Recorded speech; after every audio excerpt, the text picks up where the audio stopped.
Good morning. My name is Ezra Brathwaite from Ezra Brathwaite Photography, and I wanted to do this quick short video of the new Canon 430EX Mark III RT for radio transmission.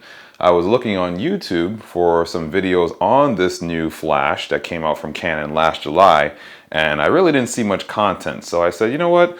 I really want to produce a quick short video that would help other people utilize this new type of flash because it comes with some fairly good new wireless technology that I was not aware of in the past with the older 430EX Mark II.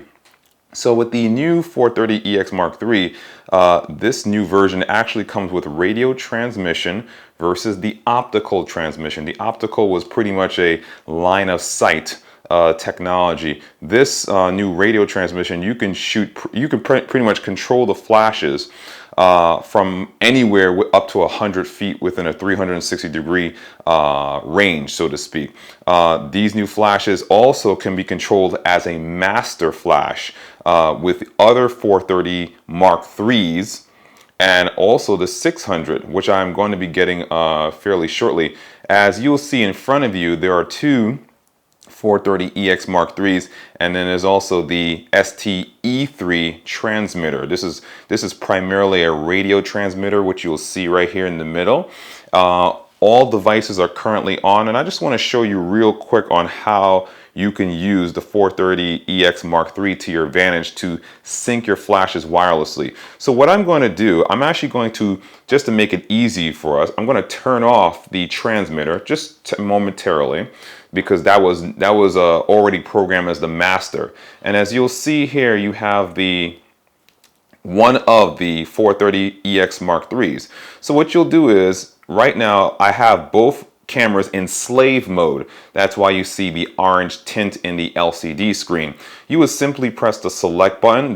Now notice how the user interface is so much more easier and intuitive versus the older flashes. So you just press the select button in the middle here.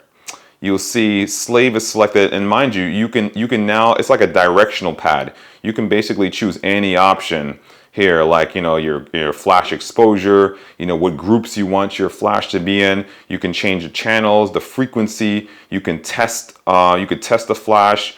You can model the flash. You can also activate the flash on a camera if you wanted to with this REL function here. But let's just go to slave. So as you can see, slave, and then now you have the option of master radio, slave radio, and then you have optical slave and then individual slave. So currently it's right now on the radio slave, so we're going to switch it to master slave. Give me 1 second, sorry. Master slave. So now you notice how the LCD screen turns green. So this is now indicating that it is the master flash that can control this flash. Right now, as you'll see here as well, there is a green link button. Now, this button could be a variety of different colors. It could be if you're not connected, it'll be red, but if you're connected, it'll be green. In order for you to properly link both flashes or multiple flashes on the same radio frequency, basically you just press the select button right here in the middle. And then you go down to this lower left-hand corner where you will see the ID number. Now, when I first got this flash, I was getting quite a little confused and perplexed as to how to link up the flashes. But you'll see here, there's the ID.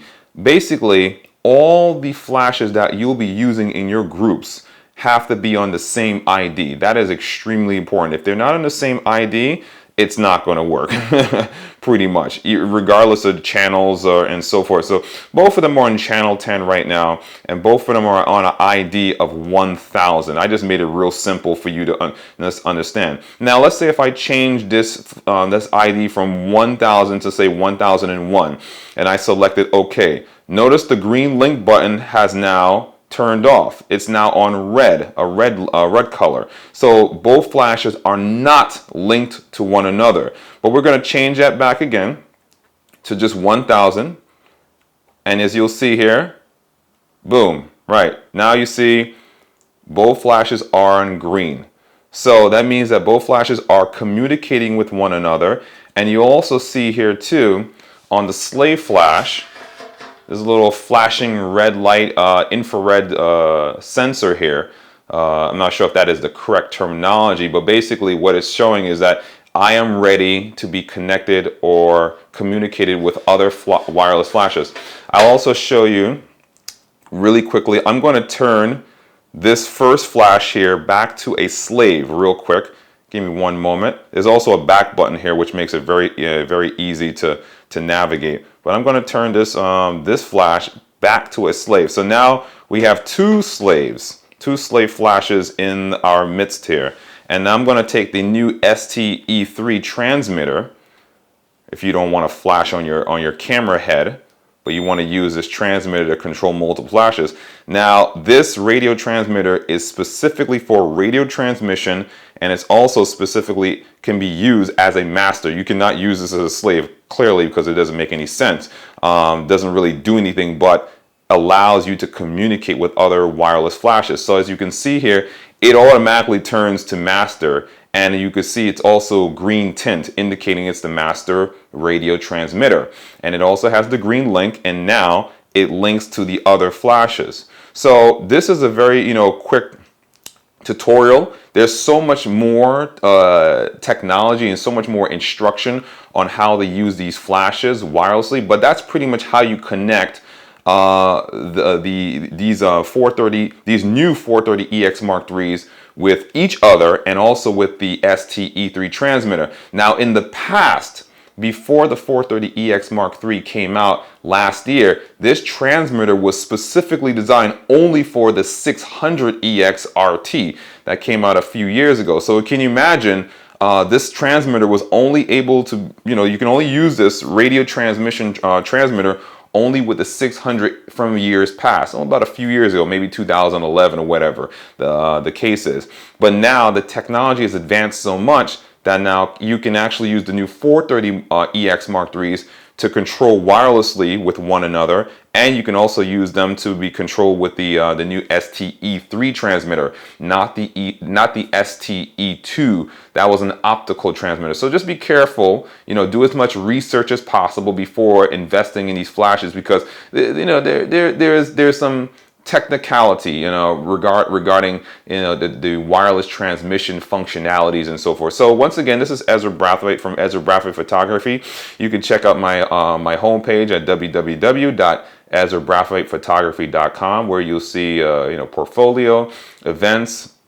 You'll see about me page, other important information about what I can provide for clients and so forth. So this is just another quick tutorial from me to anybody who is willing to listen, because I know there's going to be a lot of individuals, towards the spring and summer of 2016 who will be in need of new flashes for events and corporate social gatherings and so forth, and they need to know how to use these technologies.